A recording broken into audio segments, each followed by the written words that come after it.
लेने का मकसद ये है कि ये पार्टी यहाँ और महाराष्ट्र में लॉन्च हुई है और प्रदेश अध्यक्ष मैं हूँ शेख खलील अहमद चौधरी के नाम से मेरा नाम है।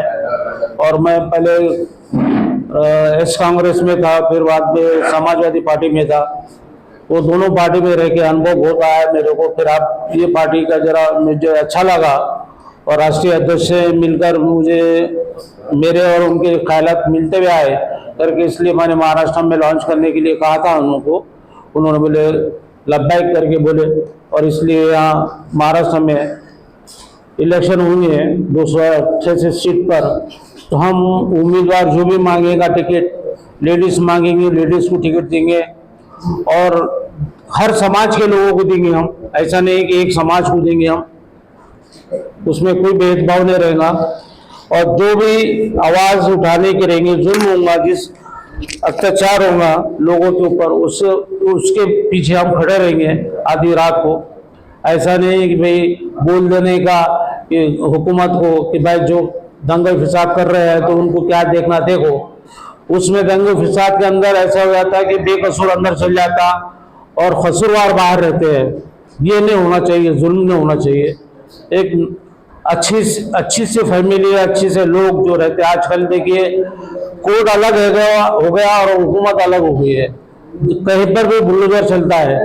अभी देखिए औरंगाबाद शहर के अंदर जो प्लान डीपी प्लान चालू हुआ, उसमें कईयों के घर चल जा रहे।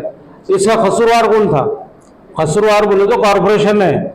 जब इलीगल घर बन रहा है तो वहां क्यों बने दे रहे तुम? इलीगल घर नहीं बने देना चाहिए ना। भ्रष्टाचार कॉर्पोरेशन ही कर रही थी। आप भी लड़ने वाले इलेक्शन? नहीं, मैं इलेक्शन नहीं लड़ूंगा। मैं इलेक्शन लड़ाऊंगा कितने जगह पे महाराष्ट्र में जितनी भी जो 288 सीट जो है महाराष्ट्र में, अदर सब स्टेट के जो भी लोग आएंगे हम सभी को टिकट देंगे। एजेंडा क्या है? एजेंडा हमारा ये है कि भाई ये जो जुल्म हो रहा है, एक बलात्कार हो रहे दिन पे दिन, कोई सुरक्षा नहीं है, उसके लिए आवाज उठाएंगे हम। और जिनके घर जा रहे हैं, टूट रहे हैं कॉर्पोरेशन के अंदर, उनके लिए, जो भी समाज के लिए जो कुछ रहेगा उसके लिए आवाज उठाएंगे हम। की शान में जिनने गुस्ताखी किया मारा, उसके ऊपर क्या करेंगे आप? उसको कड़क से कड़क उस पर कार्रवाई करना चाहिए गवर्नमेंट ने। और गवर्नमेंट नहीं करती है तो फिर हम आंदोलन करेंगे उसके बारे में। जो कि हमारे नब्बे पे ऐसी बात नहीं आना चाहिए था जो उन्होंने बात करे है, और जो हम निश्चित करते हैं उनका। और उनको महाराष्ट्र की हुकूमत से भी हम अपील करते हैं कि जो सीएम शिंदे ने कहा कि मैं उनकी तरफ से हूँ, ये गलत कहा। एक आदमी से थोड़ी महाराष्ट्र चलता है। वो महाराष्ट्र जो बोलेगा तो उसके लिए सपोर्ट में खड़े हो जाएंगे। अरे जिसपे रेप हो रहा है, जिसकी बच्ची को रेप हो रहा, उसके पीछे शिंदे साहब ने बोलना चाहिए था ना कि हम उसको पकड़ेंगे, हम उसको सजा देंगे फांसी की। तो ये बात होती है। ये बात थोड़ी ऐसी होती है कि एक ये इश्यू को उठाकर बोलने का है।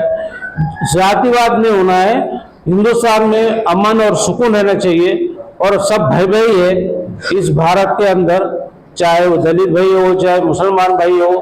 कोई बाहर का आदमी नहीं है, कोई पाकिस्तानी नहीं है, कोई बांग्लादेशी नहीं है। इस देश में यहाँ के ही लोग हैं। जमात के साथ जाएंगे क्या? किसके साथ? अगर वो इलेक्शन की ड्यूटी करते होंगे तो हमारे सामान आते होंगे तो हम जाएंगे उनके साथ। किसी के भी साथ जाने तैयार, पर हमारे एजेंडे में बैठेंगे तो कांग्रेस के साथ हम युति नहीं करेंगे, क्योंकि कांग्रेस कुछ नहीं कह रही अभी सत्ता में होते हुए भी। अभी राहुल गांधी ने भी क्या कहा? अभी तक कुछ कहा सरकारी दौलत संरक्षण के बारे में? आवाज उठाई उनके लोगों ने? कुछ नहीं उठाए। ये सरासर राष्ट्रीय अध्यक्ष कौन है पार्टी की? ये पार्टी कहाँ से आ रहे हैं? ये पार्टी कहाँ की है? उत्तर प्रदेश की है।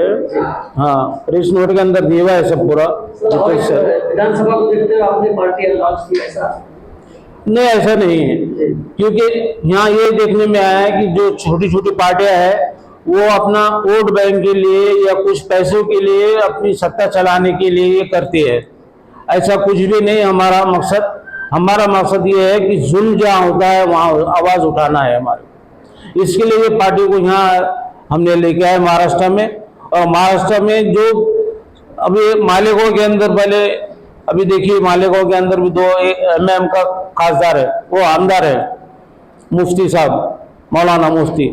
हाँ, और एक धुलिया में है उनके, वो वहां पर भी जो मुसलमान थे करके डाले हो, पहले समाजवादी भी थी वहां।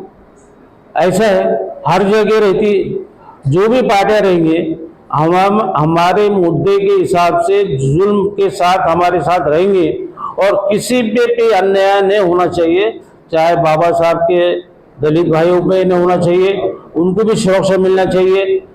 और जहां तक मेरा ये सवाल आता, औरंगाबाद शहर में जितने भी इलीगल कामों को परमिशन नहीं देना चाहिए, इलीगल कामों को गवर्नमेंट ने, यहाँ की कॉर्पोरेशन ने रोकना चाहिए।